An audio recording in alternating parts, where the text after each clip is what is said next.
Hello guys, good morning. Welcome back you all on UBPCL with UQ. This is Ubesh and I welcome you all guys on this platform. So guys, स्वागत है आप सभी लोगों का हमारे इस प्यारे से चैनल पर। चलिए गाइस, जैसा कि आप लोग थंबनेल में देख रहे हो, और आज हम लोग डिस्कस करने वाले हैं टाइप्स ऑफ अकाउंटिंग। ठीक है, अकाउंटिंग के कौन कौन से टाइप्स होते हैं, या हम कह सकते हैं सब फील्ड्स ऑफ अकाउंटिंग, यानी अकाउंटिंग कितने प्रकार की होती है, इस तरह से हम लोग बात करेंगे। ये भी एक इंपॉर्टेंट टॉपिक हमारा। तो एक एक करके मैं आप लोगों को बताऊंगा। सबसे पहले मैं बता दूं, अकाउंटिंग हमारी 5 प्रकार की है, मेनली 5 प्रकार की है। अब वो 5 प्रकार कौन कौन से हैं तो एक एक करके मैं बताता जाऊंगा, और उम्मीद है आप लोग जो है उसको अपनी कॉपी में नोट्स बनाते जाएंगे। क्योंकि गाइज मैं अपने शब्दों में बताऊंगा। देखिए, बुक की लैंग्वेज बहुत डिफिकल्ट होती है, तो जितना आप अपने शब्दों में लिखोगे उतना आपके लिए आसान रहेगा चीज़ों को रिकॉल करना, एग्जाम टाइम रिवाइज करना। ठीक है, अगर टोटल बुक से पढ़ोगे तो पढ़ते रह जाओगे और रटते रह जाओगे। ठीक है, चलिए तो जल्दी से कॉपी पेन स्टार्ट करिए, उठाइए और वीडियो को पॉज करके बीच बीच में नोट बनाते जाइएगा।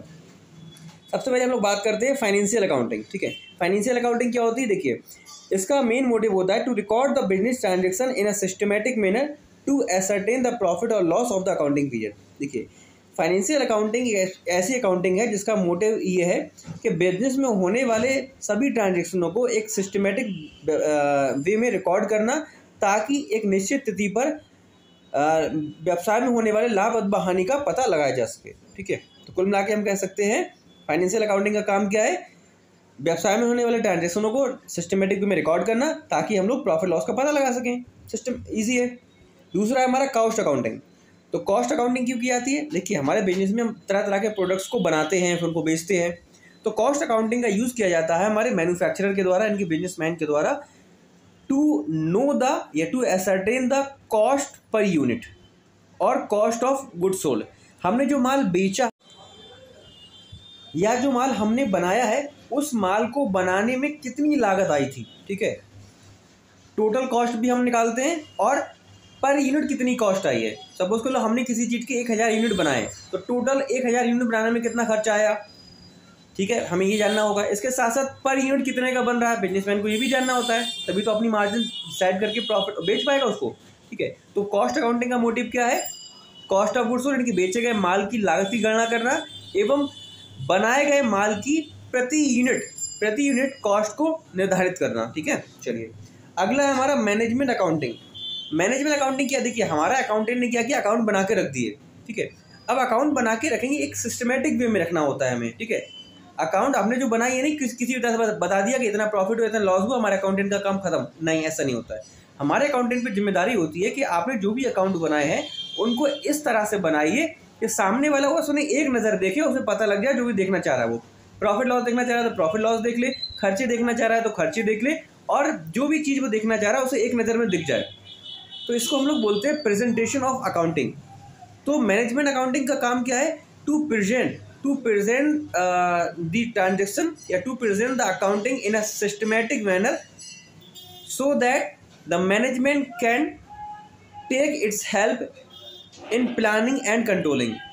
सो हिंदी में मैं बताऊं तो हमारी मैनेजमेंट अकाउंटिंग का काम ये है कि पुस्तकों में खोले गए या बनाए गए खातों को इस प्रकार से प्रदर्शित करना जिससे कि मैनेजमेंट को कंट्रोलिंग एवं प्लानिंग में हेल्प हो सके। ठीक है, ये हमारा मैनेजमेंट अकाउंटिंग का पर्पस रहा। अब आगे हम लोग बात करें। सो गाइज, अब हम लोग बात करते हैं point number 4, types of accounting का। जो चौथा पॉइंट है हमारा, टैक्स अकाउंटिंग। तो टैक्स अकाउंटिंग क्या है? हम सब लोग जानते हैं, हम लोग इनकम टैक्स पढ़ते आ रहे हैं। ठीक है, अभी भी एग्जाम के लिए भी पढ़ रहे हैं हमें। तो टैक्स अकाउंटिंग क्या है? ये अकाउंटिंग की ऐसी ब्रांच है जिसका उद्देश्य होता है टैक्स की गणना करना। ठीक है, इनकम टैक्स या जीएसटी आदि की गणना करने के लिए टैक्स अकाउंटिंग का हम लोग इस्तेमाल करते हैं। ठीक है, अब लास्ट है हमारा सोशल रिस्पॉन्सिबिलिटी अकाउंटिंग। ठीक है, ये इंपॉर्टेंट है, इसको अच्छे से समझिए। सोशल रिस्पॉन्सिबिलिटी अकाउंटिंग ये क्या है होता है, ये तो हमने सुना ही नहीं आज तक। तो देखिए, हमारा बिजनेसमैन जो भी बिजनेस करता है वो यार एक समाज में रह के करता है। समाज से उसे बहुत सारे रिसोर्सेज मिलते हैं, लैंड, लेबर, कैपिटल, एंटरप्रेन्योरशिप। ठीक है, ये जो भी सोर्सेज ऑफ प्रोडक्शन है वो हमें समाज से ही मिलता है। ठीक है, बिजनेसमैन को समाज से मिलता है। तो यार जब समाज उसे इतनी सारी चीज़ें दे रहा है तो बिजनेसमैन का भी तो यार रिस्पॉन्सिबिलिटी बनता है कि वो समाज के लिए कुछ करे। ठीक है, यानी कि उसने कितने स्कूल खोले, कितने कॉलेज खोले, या कितने लोगों को एम्प्लॉयमेंट दिया। ठीक है, ये उसके बिजनेस खोलने की वजह से कितने लोगों को रोजगार मिला, कितने लोगों का लाइफ ऑफ स्टैंडर्ड इंप्रूव हुआ है। तो बहुत सारी ऐसी चीज़ें होती हैं जो उसे समाज के लिए करना होती है, जिनको मेज़र किया जाता है। तो इन चीज़ों को मेज़र करने के लिए ही हम लोग इसका यूज़ करते हैं, सोशल रिस्पॉन्सिबिलिटी अकाउंटिंग।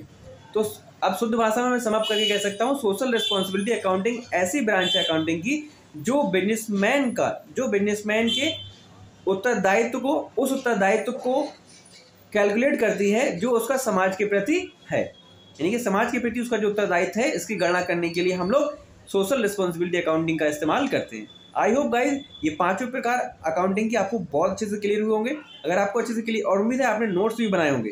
फिर से रिपीट कर रहा हूँ, आपने नोट्स तो नहीं बनाए, सिर्फ इस क्लास को देख रहे हो तो ये क्लास आपके लिए बिल्कुल भी हेल्पफुल नहीं होगी। आप क्लास को सिर्फ टाइम वेस्ट कर रहे हो अगर आप नोट्स नहीं बना रहे हो।